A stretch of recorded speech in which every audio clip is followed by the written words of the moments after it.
What's up, everybody, and welcome to my Smite Season 4 Thanatos build.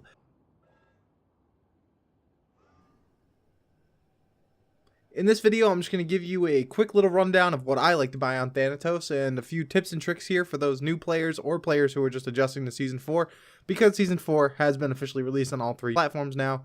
It took me a little while to get this build up and running and, work with all the tweaks and such. Season 4 just came out, and I didn't really read anything on it in the patch notes, so I had to read through everything manually in the game. So let's hit level 20, and I'll get back to you. Okay, now that we're level 20, I'm going to go over what I like to buy and why I buy these items in this particular order. So let's get into it. The first item I like to buy is Transcendence, because it gives you that good early game physical power and mana and MP5, so a lot of that's just really good. Next item, you're going to want to get Warrior Tabby, because it's the boots I buy on Thanatos in every other game mode except for Conquest. For Conquest, I buy Talaria boots in early game, and I wait till my late build, and then I sell my boots and then buy Warrior Tabby for the last item. So, the reason I buy Talaria boots in Conquest is so I can clear camps faster as well.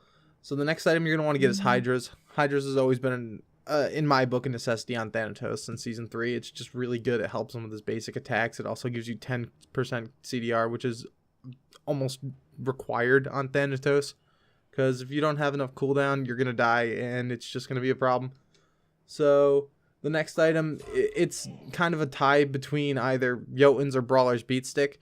I'll get into that a little bit later, but Brawler's Beat Stick, it's something you're just going to want to get, in my opinion, if you're playing against healers. So, like, if you want to just stop healing from Chunga or Aphrodite, grab yourself Brawler's Beat Stick, because it's just going to help out your team immensely.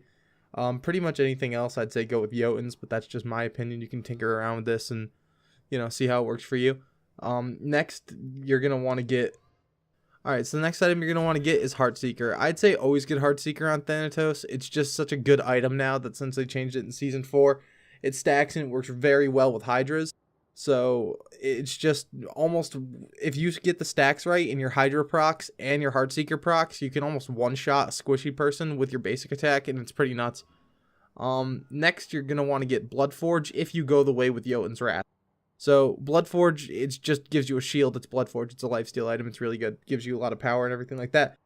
Also, if you pick Brawler's Beat Stick, I'd say go with Shield of Regrowth, because you're not going to be getting the cooldowns from Jotun's Wrath, so you're going to need to supplement that with Shield of Regrowth, or you're going to fall back a little bit. That's just my opinion. Like I said, you can tinker around. You don't have to build it exactly.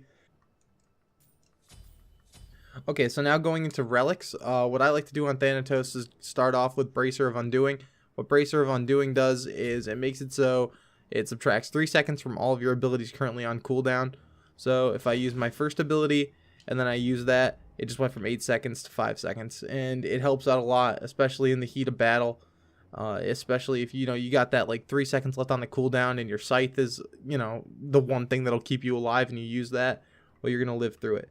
So the next item, I usually go Hogs if I'm playing Conquest. So I'd probably do it this way. So I'd switch them around. I'd get Hand of the Gods first, just because it'll help you clear camps and make it be a little better in the early game in Conquest.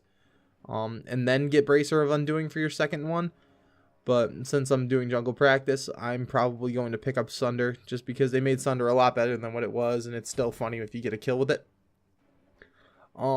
That's pretty much it for the build on Thanatos. What I like to do with my abilities is I use my 2 to leave Fountain or catch up to enemies or catch up to my team. That's really all it's useful for, and escapes. But the attack combo I like to use is I use my first ability, then I basic attack, then I use my 3, and then I finish them off with a basic attack. If that went a little too fast, I'm going to slow it down right here. So I'm going to throw my scythe, then I'm going to hit them with 1 basic attack, then I'm going to use my scythe to reap them and silence them, then that's 2 basic attacks. So now that Heartseeker is completely stacked, it's going to completely eviscerate Ra, so we're going to do that, then that. And poor little Ra just got messed up. So what I like to do with my ultimate, let's say we're actually playing a game and Ra's just by himself, right? You're going to fly in on an unsuspecting god that's squishy enough, land on him, and then just do the same combo and they almost die every single time. Don't dive in on groups of enemies unless you know you're over leveled and you're going to be able to kill all of them without a problem. Also, you could use your ultimate as an escape. I don't really do that a lot though. You know, it's all situational in this game. But I'm going to go ahead and just finish this off with showing you how much damage it can truly do if I get all damaging items. So I'll be right back.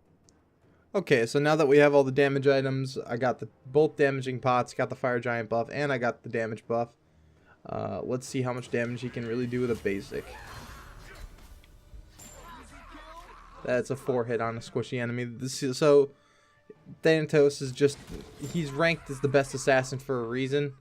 He just completely wrecks anybody in a one-on-one situation. Bakasura might be a little better, but it's just, this god is so good. You can definitely see like how much the cooldown reduction really matters for this god. Like right there. That's like, it's almost bullying at some points. Okay, so that was my quick little Season 4, not so quick guide to Thanatos. I hope you guys did enjoy this video. If you did, make sure to leave a like. If you want me to do any more guides on any gods, just make sure to leave them down in the comments below, and I'm sure I will get to it. If you do want to see more videos from me, not just Smite related or Smite related, make sure to click subscribe, check out my channel, see how you like it, maybe leave a comment on another video. I definitely will look at them because I look at them all the time. That's pretty much it, guys. See you later. Nothing has changed, he is the same.